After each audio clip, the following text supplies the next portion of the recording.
My name is Petra DeLuca, and I have a short story to tell you. I am not a typical mother. I am not actually a mother anymore in the traditional sense of the word. I was a mom for a brief 5.5 months, or if you count pregnancy, 14. My little boy died when he wasn't quite 6 months old. I do not tell you this because I want you to feel sorry for me. I tell you this because I know, and I remember what it was like, and I want you to know about him. Here's our story. When I was 27, I discovered that I was pregnant. I was not on the motherhood trajectory, to be honest. I was sort of dating, engaged-ish, but I spent most of my time going to clubs and wasting my life. In fact, the first thing I said when I got the little pregnancy sticks back, and I did like 4 or 5, I don't even know, 40 of them, and they all showed plus signs, my first thought was, well, I should probably quit drinking, maybe quit smoking. So I ground out my cigarette, finished my final glass of wine, and that was that. My due date was set for the 23rd of December in 2000. My parents flew in to celebrate the holidays with me and my guy and the birth of their first grandchild, a boy. We decided to name him Julian Constantine after 2 Roman emperors because I was incredibly pretentious at that age. And I also wanted a little nod to John Lennon because I love the Beatles. December 23rd came and went. My parents were booked to fly home in a week. So my obstetrician suggested if I hadn't given birth by the 26th that I would be induced. And at the time I was a very ardent Catholic, and I sort of harbored this little secret hope that Julian would be born on Christmas because I kind of thought that, JC. Julian was actually born on December 27th during Oprah, which at the time I thought was like some kind of a sign. I had insisted on an epidural, and I got one and I was so totally numb, I have no idea what childbirth is actually like. I just know I was there, they told me to push, and all of a sudden, baby.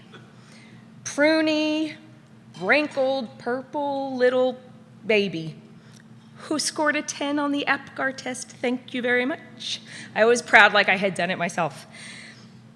I didn't actually have trouble adjusting to day-to-day motherhood, which kind of surprised me. I really felt like I was completely at a loss. I loved being a mother. I was really lucky in some ways. I was a welfare mom, which is not the lucky part, but I did get to stay home with my son. And I lived for free in a row home that my dad owned. I was sort of up to my ears in baby goodies because I had a whole bunch of stuff that my really awesome friends got me for my baby shower. And my baby shower was on Halloween, which is my favorite holiday. My guy at the time was taking courses at Chubb Institute because one of the absolutes in our relationship was that if we were going to have a family, we were going to pull ourselves up by the bootstraps and get on the absolute right course. That kid was going to have an awesome life.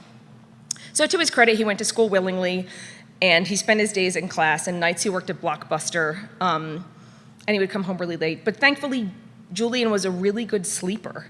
I'd take one side off of his crib, and I sort of lashed it to my bed, which I know you're not supposed to do, but I didn't care, because I thought it was brilliant, because I could co-sleep and nurse just by rolling over, which is a great idea, but if you read pediatric books, they tell you not to do that.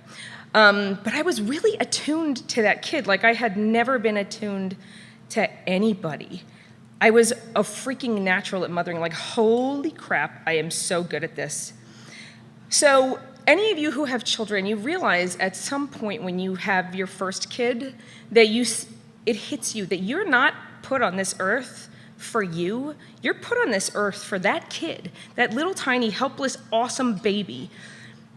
Well, that realization hit me really hard, and everything else in my life really paled in comparison to how much I loved that kid.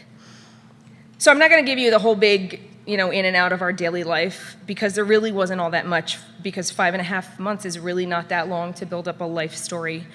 I will say this. When Julian was about 5 months old, I had him perched on my hip, and I was walking through my house, and I accidentally bonked his head on the door jamb. And it hurt him, and he started to cry.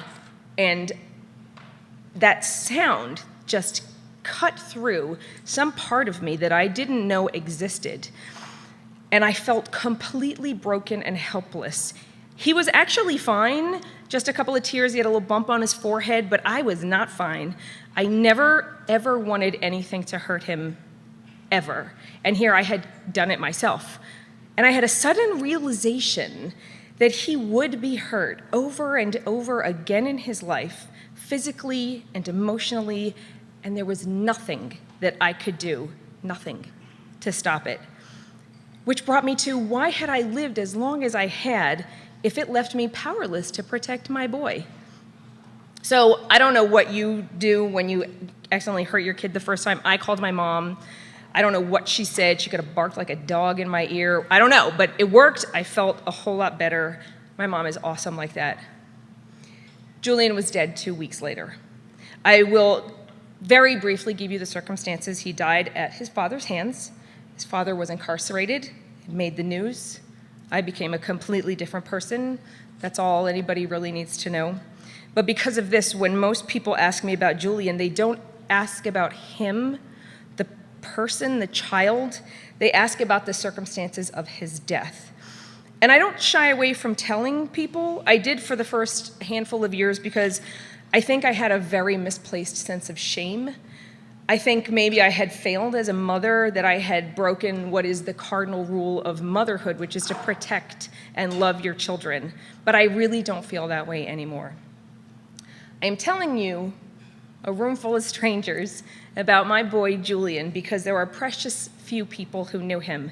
And he is, because 11 years have passed, he's sort of just a hazy memory in people's minds. I am telling you because he mattered. There is an old Aztec belief that every person dies 3 times. The first is when the body dies. The second time is when the body is buried. And the third time is when he is no longer remembered by the living. I am telling you about Julian so that he lives in your mind, even though you never knew him.